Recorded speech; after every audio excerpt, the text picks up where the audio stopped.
लाहौर आलूदा तरीन शहरों की फहरिस्त में आज दूसरे नंबर पर आ गया है। शहर का एयर क्वालिटी इंडेक्स 358 रिकॉर्ड किया गया। इसी पर मजीद तफसीलात जान लेते नुमाइंदा बोल न्यूज़ अफजाल अब्बासी से। अफजाल, अपडेट कीजिएगा।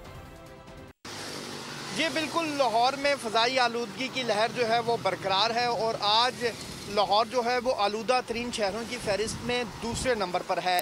भारतीय दारुल हुकूमत नई दिल्ली का आलूदा तरीन शहरों की फहरिस्त में पहला नंबर है।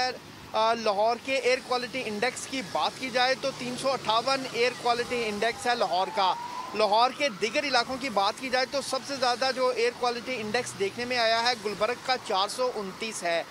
इसके साथ साथ जो है जो वलेंशिया टाउन है वहाँ का एयर क्वालिटी इंडेक्स 410, जबकि जौहर टाउन का 378 एयर क्वालिटी इंडेक्स आया है। महकमे मौसमियात का ये कहना है कि आज लाहौर का जो मतला है वो जुज़वी तौर पर अबर आलूद रहने का इम्कान है।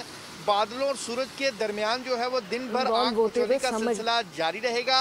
कम से कम दर्जा हरारत 13, जबकि ज़्यादा से ज़्यादा लाहौर शहर का दर्जा हरारत 23 सेंटीग्रेड तक रहने का इम्कान है।